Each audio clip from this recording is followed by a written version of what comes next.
Eason, a Grand Prix runner-up at Grand Prix Charleston a couple of years ago. So this should be a fun one to watch with top 8 on the line for both of them. Eason with that white-black deck. Small splash of red here from Munda, ambush leader. If I recall correctly, there's also a painful truth in the list. There is. And as we did see Seth Manfield and Shahar Shenhar draft, those players not going to be making top 8 here this weekend, but some of the cards that they did pass and try to play around, they are in Michael Majors and Brian Eason's deck. So some of these cards will certainly look familiar, as it looks like Eason is going to take a mulligan. Majors is going to take a look at his opening hand. He'll be on the draw here for game number 1. He says he will keep, and now Eason will be taking a look at 6 cards here, and if he does keep those 6, the Vancouver mulligan rule will be in effect. For Eason, because you guys did get to see Michael Majors' deck last round if you were with us, a Cliffside Lookout, Courier Griffin, 2 copies of Encircling Fissure. Though a lot of those. I suspect that card's not going to be at its best in this matchup. Okay. Against Shahar's deck, which was a red-white aggressive allies strategy, Encircling Fissure is one of the best cards you can have, but it's a little matchup specific. Got a Gideon's Reproach, 2 copies of Core Blade World, 2 Ondu Greathorn, 2 Serene Steward, a Sheer Drop, 2 Tandem Tactics. Great combo there with the Serene Steward. A Pilgrim's Eye to help find that mountain for the Painful Truths, along with the Munda Ambush Leader. Complete Disregard, Demon's Grasp, that powerful removal spell. Calestra Healer, Calestra Night Watch. Arcana Assassin. I thought there was a check mark next to the old Nyx list, but there's not one there, fortunately for Michael. Wasteland Strangler there as well. This looks to be a pretty good white-black deck, though Eason, I believe, taking another mulligan now. So 5 cards to start off his 15th round of Magic.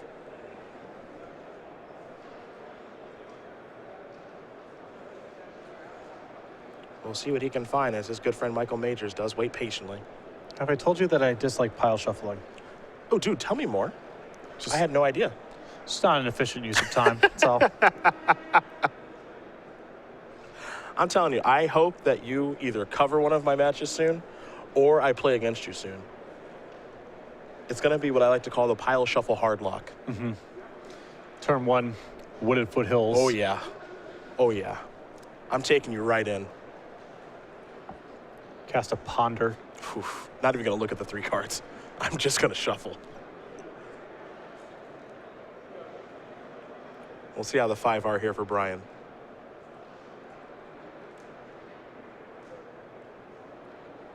Now I think Eason may have played a first land here before resolving the Vancouver mulligan. Oh, dear. So we'll see. We'll see how this goes. Yeah. They are pretty good friends, so I'm sure Michael can have it. Your buddy mulligans to 5 on the play. Yeah. Now is probably not the best time to jam him up. Yeah. that sucks. You can't have it. Just let him have it. Yeah. At Grand Prix Seattle Tacoma last week, and I missed the Vancouver mulligan twice. I just forgot that it was a thing. Top card to the bottom, and my opponent told me at the end of the round, they're like, just by the way, you might want to take the scry. I'm like, oh, yeah. I am pro Vancouver mulligan. I love it. I think it improves the game. But you can see why game designers often talk about intuitive rule sets. It's a little bit of a patchy rule, and it gets missed a lot because it's just not intuitive that would be the case. And I don't play as much anymore, so I just didn't even think about it at all. You know, if I'd been playing a bunch like that, I get to play 4 or 5 tournaments a year. I just forgot. The first time it happened to me on Magic Online, I assumed there was a bug. Yeah, just a card. Why is my up. Wooded Foothills on the screen all of a sudden? Eason with all 3 colors of mana to start, along with the Calestra Healer coming across here for 1. Michael Major's going to cast and Anticipate on Brian's end step. Looks like Eason's got a functioning 5-card hand at least. He was able to make a play on turn 2, has all 3 colors of mana.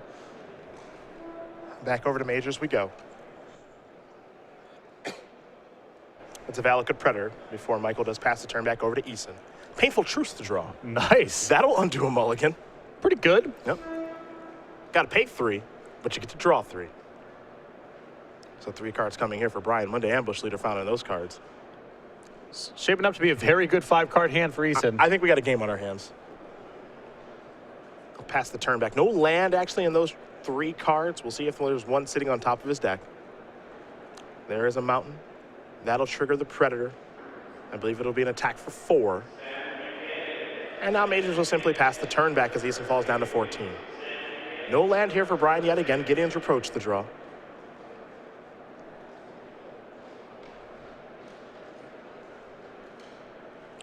Here come the beatdowns with the healer. Majors will fall down to 17. And all Eason can do is pass the turn back yet again. And there is a trigger there from the Valakut Predator. Here's an attack. Gideon's Reproach will take care of that, or at least attempt to. Down goes the 4/4. And Majors' hand quite land heavy here. Yep. Sitting on Horribly Awry, can't counter Gideon's Reproach with that. Eason hasn't played a creature with any of his mana yet. I think Clutch of Currents also Majors' hand. I think Majors would really like it if Eason just started casting some stuff. Yeah. Well, there's a Core Blade Whirl, so that's some stuff, but that's going to get countered by Horribly Awry. Time for Michael to untap and take a draw here. There's a land. There's Clutch of Currents. One of the 4. And I think Majors drew another copy of Clutch of Currents this turn, which is why he's willing to bounce a relatively anemic creature. He just wants to get the ball rolling while Eason stalled on lands. Yeah, we could see one of these type of games. Eason looks like he's going to be stuck on lands yet again. Don't think he drew one that turn. You thought maybe the Painful Truths could dig him out of this, especially because it was for 3. But Brian's having some real trouble here. He's going to tap all of his mana to play a spell here this turn. That's not so bad, the Pilgrim's Eye. If you're going to play a spell here in the face of a potential clutch the next turn, Pilgrim's Eye is about as good as it's going to get. Yeah. Michael will play a land. Curious to see if he's just out bouncing anyway. I don't care. It looks like the answer to that is yes. Pilgrim's Eye, get out of the way. Coming across here for 6 is Michael Majors. Brian Eason's going to fall down to 5. And he's got some real catching up to do. Swamp the draw here for Eason.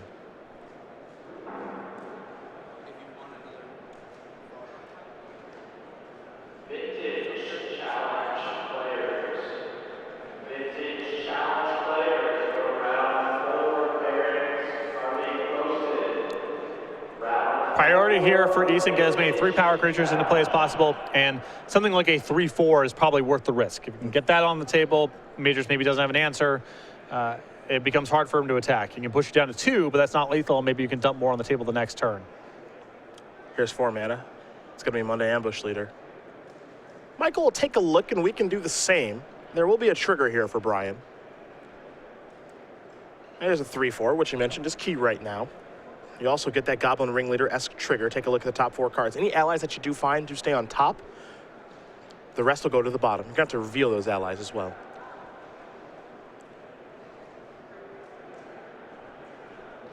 I mean, if Majors has nothing, this is a starting point. A lot of things could go wrong, obviously. Of course. They'll all go to the bottom here for Brian. He'll pass the turn back over to Michael. Michael with 2 Awoken Islands. He's very quickly playing a land, and that is another copy of Clutch of Currents, and we are all done here. Michael Major's going to win game number 1 here over his good friend Brian Eason. Blue-Red quickly up a game over White-Black as these 2 players get ready for game number 2. I thought when Eason drew that Painful Truths, he might be able to dig himself out of that mulligan to 5. I mean, that was as good as it's going to get there, but did not find any mana off of the cards he drew, and just too many turns of casting only 1 spell. And again, someone with 3 copies of Clutch of Currents, it's not going to get the job done. That's the thing that Majors wants to see Eason do in the games. Again, just the recipe for success for Michael's deck is pretty simple, pretty straightforward. Get ahead of your opponent a little bit. They have to tap out to play something big to stabilize, bounce that, awaken the land, or maybe not. Yep. And just keep pushing in damage. Yeah, Major's deck has a lot of ways to shut the door once he gets ahead. So it's just a battle about the early turns. Now, Eason does have a lot of early drops in his deck. It's not like his curve's that bad, just an issue with mana there. Both players going to the drawing board, as we've just been informed that Owen Turtenwald, former player of the year, just coming off for a Pro Tour top 8 at Pro Tour Battle for Zendikar in his hometown of Milwaukee, Wisconsin, up a game looking for another Grand Prix top 8 on that healthy resume. That's a Hall of Fame resume for what it's worth. You can vote for him now, or you can vote for him 3 years from now, or whatever, but it's happening. He'll be in with his good buddy, William Jensen, and eventually, I think, the 3rd member of the Peach Garden 03, Duke. So we'll see if Owen Turtenwald does make the top 8. He'd be someone I'm sure we'd love to follow with our draft player cam. But for right now, we turn our attention to Michael Majors and Brian Eason, both players going to the drawing board here with the sideboards. Eason, we'll see if he selects to be on the play or the draw. Given how that last game went, I have to imagine he wants to be on the play. Yeah, it's tough because his deck is 3 colors. It's not like it's that heavy of a splash, but every time you add the 3rd color to your deck, you got to be a little bit worried about how your mana is going to come together, and that's an incentive to take the draw. But against 4 copies of Clutch Occurrence, that's a tough position to take. Both players appear to be happy with their configurations, so it's time to shuffle. Get ready here for the next one. Majors and Eason, both Atlanta locals. For Michael, he only lives about 20 minutes from here. You got to love a hometown Grand Prix. I do. Those are the best. I got one coming up next year, Grand Prix in Los Angeles. Okay. Now that that's my adopted hometown, I suppose. When is that? I didn't even know that was happening. So I want to say early summer, but I can't say for sure. Shock on the couch. Okay. I'll come out. Looks like Brian's likely to be on the draw. Yeah, it's I think if he was 2 colors, he'd be much more likely to take the play. But with the 3rd color in the deck, you got to hedge a little bit there. So this is the situation where you take the draw, your opponent mulligans, and you're already pumping the fist. Yeah. It's one of those. Oh, yeah. You've already won. We're in the top 8! Yeah. Yeah. You know, down a game, but yeah, actually, I'll take what I can get. Sometimes you just want to feel like a genius. I get it. Looks like Sam Black playing for top 8 right now, along with a couple of other players in our feature match area. But for right now, Michael Majors currently up a game, looking for, I believe this will be his 4th Grand Prix top 8 on the resume. And he already is a Grand Prix champion, looking for a 2nd title. For someone who was almost considering hanging up the wand. Mm-hmm. Not a great idea. No one ever really hangs it up. It's very true. It's very true. It's impossible to do. Too great of a game. And Michael Majors' resurgence here over the past couple of months has been very impressive. Had a good Pro Tours, had a good couple of Grand Prix. Had Grand Prix Indianapolis a couple weeks ago. 20th place there. So not the top 8 finish he was looking for, but still a good finish nonetheless. And those kind of slow and steady Grand Prix finishes, first of all, they're still very challenging to accomplish. And second, they are the type of finishes that build up silver to gold resumes and gold to platinum resumes. Consistency is key. It's impossible to do it all in one tournament. Yep. So those steady finishes, they don't get a lot of fanfare, but they are a lot of what goes into creating the game's top pros. We're underway here. Majors start off with an island. Eason kept 7 this time. He has a swamp. A mountain here for Majors. He'll simply pass the turn back. For Brian, land number 2 is a plains. Colors appear to be online for both players. Majors with just a mountain. He'll pass the turn back. 3rd color here for Brian.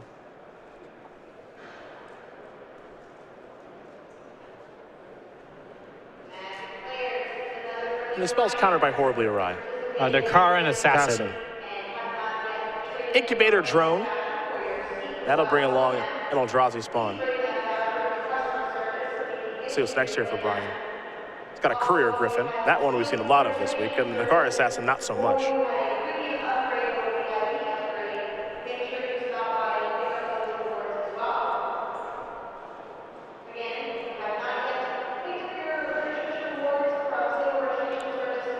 Michael coming across into the red zone, 2-3.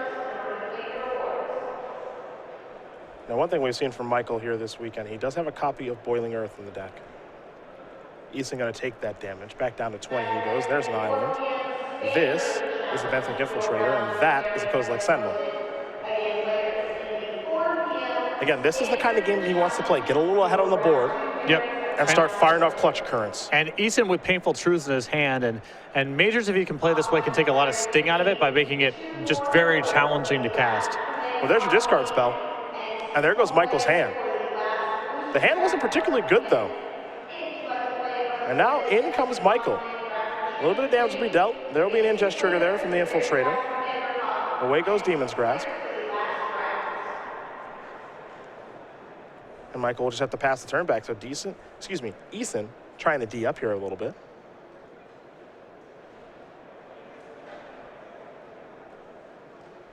There's Painful Truths. Got the time to cast it now. So he'll lose 3 to draw 3. No lands there. Yeah, that's painful. I mean, you really want to make your land drop after you draw 3 cards at this stage of the game.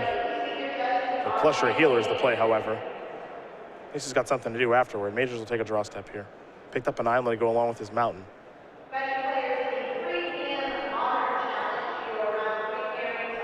There's the infiltrator, can't be blocked, so time to ingest, a card away.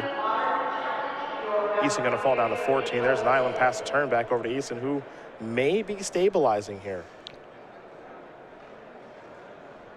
I mean, at this point, he's only taking 1 a turn, working with basically a full grip cards, all of his mana.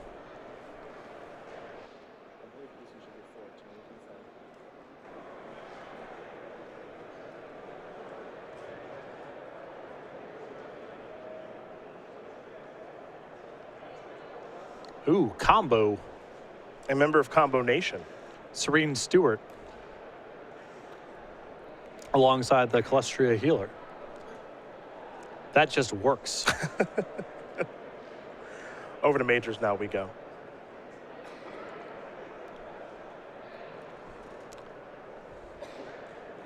Eason doing a nice job of coming back here. Scumming up the works. Yep. Huge advantage in overall resources. There's complete disregard to take care of that annoyance. An island there for Majors past the turn back. Now, what gets interesting now is, as good as Clutch is, and it's a very good card, it gets worse when games are gummed up like this. When Eason can just get a lot of knuckleheads on the table and just gum up the works, there's not a whole lot to be created here. There's a core Blade World. That's going to trigger the healer, which means that's going to trigger the Steward. The Steward's going to put a counter somewhere.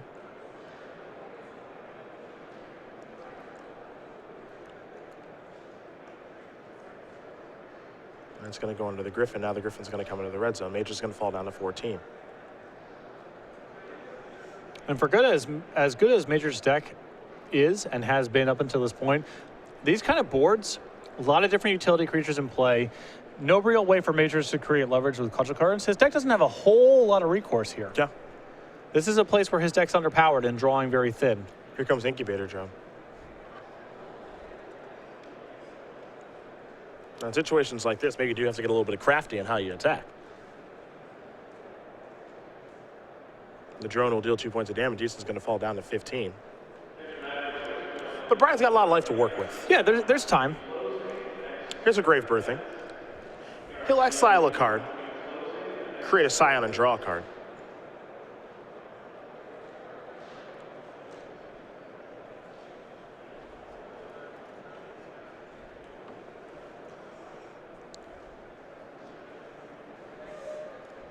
Eason, oh, he's feeling confident now. He's coming in with a couple of creatures. Before it was just a Courier Griffin, but now some other things can afford to attack. Maybe. Perhaps he slows down a touch. Well, there's no attack to be made really with the healer, as Majors can simply block with his 1/4, and he exposes himself to some risk. Wasteland Strangler. Gotta come on down. Take care of that Incubator Drone. Michael will draw a card. But this is what you alluded to a little bit. This is where the clutches aren't as good. And he doesn't really have a great draw to get out of the situation. Not even a Wrath effect, really, to rebuild. Yeah, there's no sweeper. There's no even really big flyer. I mean, he's now just kind of playing out the stretch here. Yeah, the big question is, does he have a card like Rolling Thunder? No, nothing like that. Quick update here for you guys. Owen Turtenwald, he gets the W. He wins his match 2-0. You can look forward to seeing the former Player of the Year and future Hall of Famer into the top 8. Congratulations to him.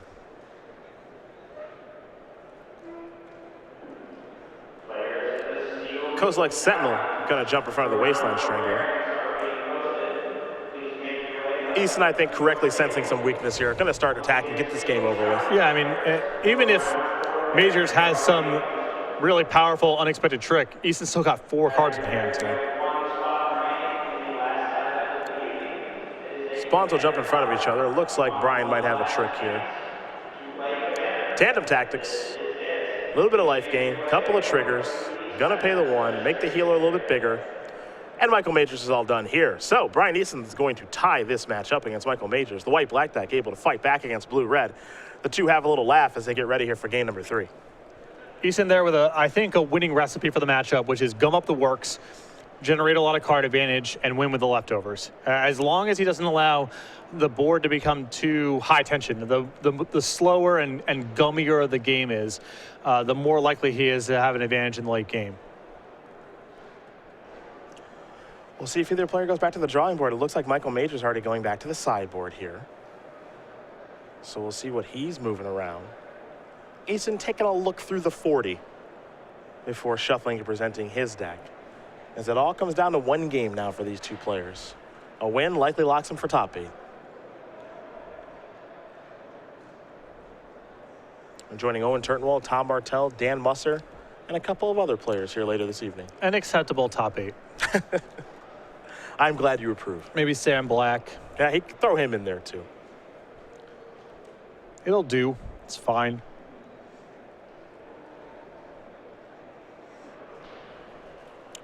And for Michael Majors, Grand Prix San Diego champion, working his way back onto the Pro Tour and solidifying his status as a gold and potentially platinum level pro, which is something he just missed out on a couple of years ago. For Brian Eason, playing a little bit less now, but when he does play, wins do head his way. A lot of success in Hearthstone, Grand Prix Charleston runner-up in 2012, and one game away from another Grand Prix top 8. And Eason's decks, the deck that he's playing right now, typically these are decks that I try to avoid drafting. They're, you know, could be a little cumbersome, a little bulky, for lack of a better word. But when we watch them on camera, when the game's slowed down, the synergies have been really, really strong. He's gaining life. He's making combat challenging. He has the biggest stuff in play. He's been slowly and steadily grinding people down in the games we watched him win. Just in terms of raw card count, he was up 3 cards on the discard spell and the Painful Truths. And with Majors not really pressuring him in any way, being up 3 cards in the game that's going to result in a win a huge percentage of the time. Yeah, I believe that's the case as well.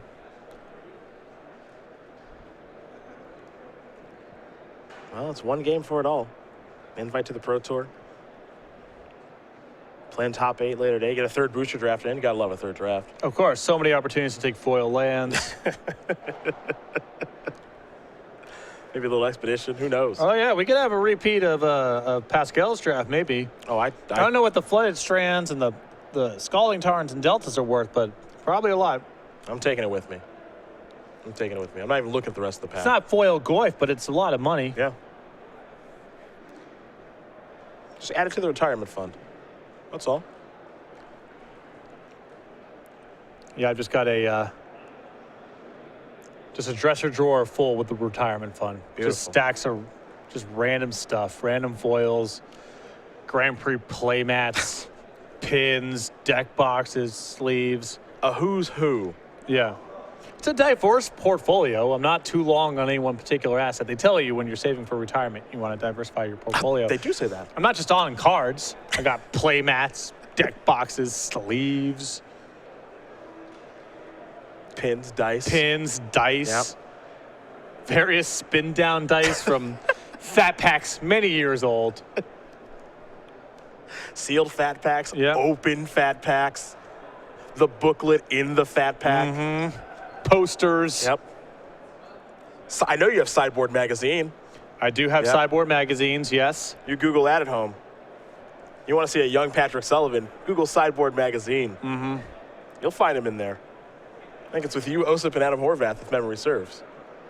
Yep. I think there's a team picture of you guys. Shenanigans. That's right. A great team name. Eason will be on the play here for game number 3. He's got a Plains. And he'll start things off with a Cliffside Lookout. An island here for Majors. Got the one mountain in his hand again, I think. Must be nice. I suppose the question is, does he have the first swamp? And the answer is yes. The Sandstone Bridge made that attack for a little bit more. As Majors with just a couple of lands to start. Here's an attack here from Eason. Majors already down to 17. There's a swamp. Here's a Serene Steward. Pass the turn back over to Michael, who I think we're going to see and anticipate here, and we will. So we'll take a look at the top 3, take one of them with him. 2 islands and a mountain are the options here for Majors. Looks like mountain is the choice. Back over to Michael we go.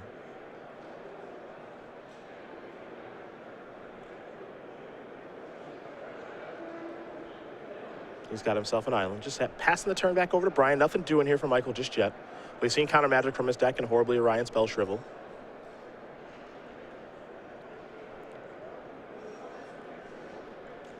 For Eason, it's that second copy of Sandstone Bridge. Going to make the attack even better. 4 damage dealt. Major's already down to 13. Eason, no follow-up. Does have some spells in hand to cast. Now here's an incubator drone. Trigger. You can get a Scion. Pass the turn back over to Eason, who will untap and draw. But this is sort of the pace of play and the kind of board where Clutch Occurrence is losing value. I mean, if Eason can follow up here with another play, there's not a whole lot to be done with it. It's the mountain there for Brian. So if he has Munda Ambush Leader, he can play that. Painful Truce for the full amount. It's his call. For right now, it is Munda Ambush Leader. That's the 3/4 haste.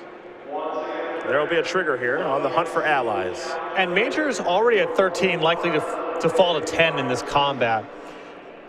There's a cliffside lookout on the eastern side of the table. He's got 5 mana, so blocking is becoming pretty complicated for Majors. And it's hard for him to really swing back to much effect with Clutch because the best threat in play is Munda, and that has haste. Munda's going to come across. Major's going to fall down to 10. It's been one-sided so far this game. Major's got some real catching up to do, and he knows there's a Callisto Nightwatch on top of the deck. And that'll trigger Munda again to keep the threats coming. And it's just another clunker that mucks up the board. Yep. But it's still bigger than anything that Major brings to the table. Eason's at 20. So playing a tempo game right now is not going to be very effective for Majors. And that first game that we saw from Michael, that's the recipe for his deck. Keep you off balance, push you over. There's an attack with the incubator drone. An island here. And there's Clutch, make a 3/3, pass the turn back. Got to get that Munda off the board. Callisto Nightwatch is the draw. It's not the kind of Clutch Michael, I think, wants to cast, but it's the kind of Clutch that he needs to cast. Exactly. It's not a Clutch that's creating leverage. It's one that's just stemming the tide for a little bit. There's Munda yet again. No trigger there. I believe Munda is a May. Fair enough.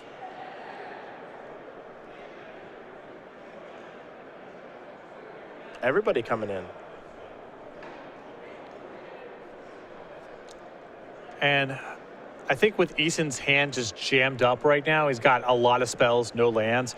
I think he's willing to trade the Cliffside Lookout, which demands a lot of mana, for the Eldrazi when Majors is also in the need for mana. There's your trade. 5 damage will come through. Major's down to 5. Back over to Michael. We're going to go. He'll draw a card. Got some real catching up to do. Clutch again. Munda gone. 3 more counters on the island. Curious to see if he wants to attack with the island or if he wants to attack at all.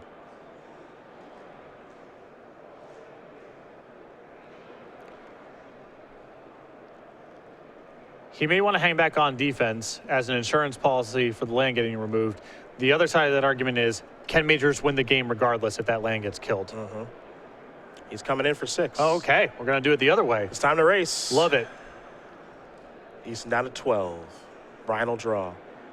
Tandem Tactics. Now, one thing to note, Brian's been stuck on 5 lands for a long time. Which is why he was willing to trade the Lookout the previous turn for the Eldrazi Scion.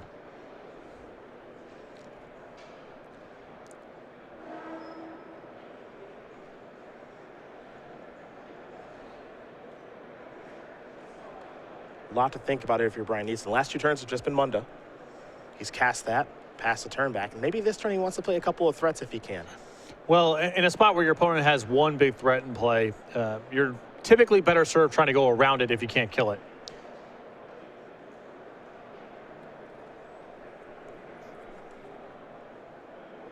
Here comes the sewer. It's a 2/2 into a 2/3. Seems like an obvious block, right? It's not that obvious. Well, it's one of those, you know, if my opponent has a pump spell, I'm going to 5/3. It's pretty risky to say no blocks anyway. Yeah.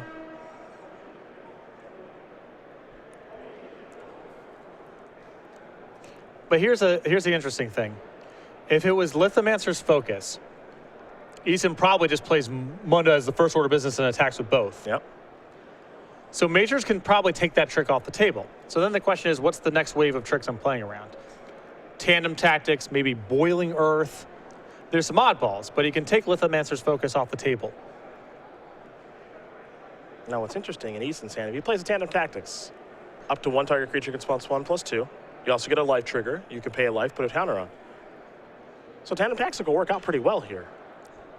And there is the tactics. And the life gain is nice here for Eason, too, because he's currently taking on a 2-turn clock. Now it's gone to a 3-turn clock, going from 12 above that. Wasteland Strangler, the play after combat. I think Majors may have just drawn a Halmer Tie Caller, and that's an excellent draw here. That's a doozy if that's the case. Gets back a clutch, gives his land flying. Yep. Then we're really racing.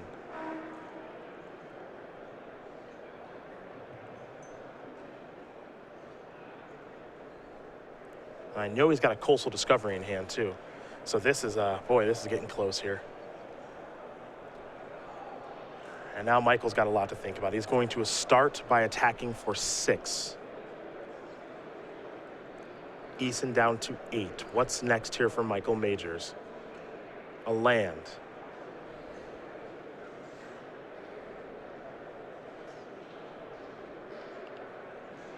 Tide Caller. Get back the clutch.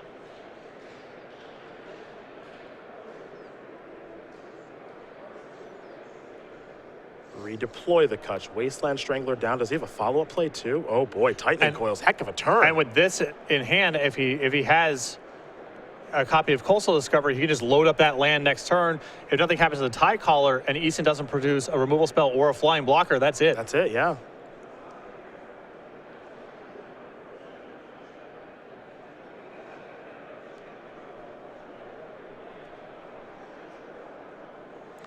It's close.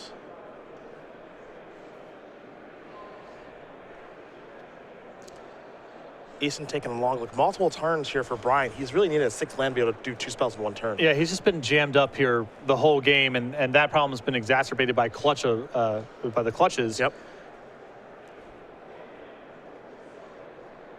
And Coastal Discovery is such a great insurance policy here for Majors. If Eason has nothing, it's a kill. And even if Eason can kill the land, it's probably his whole turn, and then he just draws 2 and makes a 4/4. Yep. Fires in, still has lethal the following turn. Bunch of mana here for Brian. Ooh, okay. Mortuary Mire takes care of the Coastal Discovery. Brian's going to quickly untap and draw. That was a big play. That was big, although it does mean that Eason, assuming that he has to chump block the Tie Caller. Yep. And then both threats are lethal. There's the block.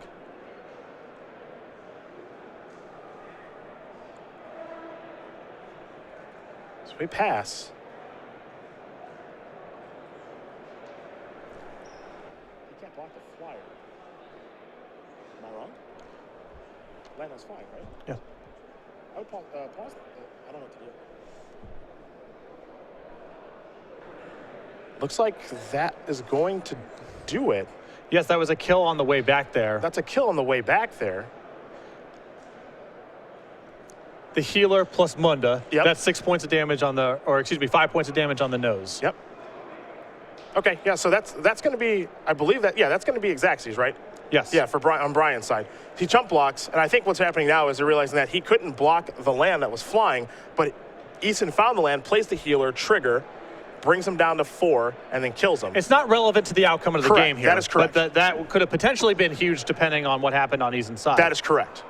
But with how the game ended up playing out, he just kills him anyway with the healer plus the Munda. You get 2 life gain triggers plus 3 haste. Yeah. That's going to be exactly lethal. And I think that's exactly what is being explained here right now.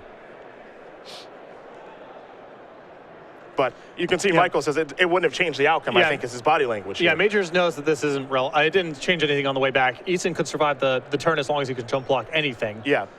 And then Eason's lethal wasn't affected by anything that happened on the previous turn. The judge got to the situation a little bit late there. So I don't think this is going to change the outcome of the game. I mean, we'll find a ruling when we do have it here as you see what's being explained. I think, yeah, you can see here, two friends playing, I don't think it's going to change anything. And you can see that Michael extended the hand. So fortunately, it doesn't change the outcome of the game because that could have been a disaster there. But Brian Eason's going to win this match over Michael Major after finally finding a land. So he can play Glister Healer and Munda in the same turn for exactly 5 to get the job done. Yeah, that was very impressively done there. And, and Major's in a tough spot there. He can't, I don't know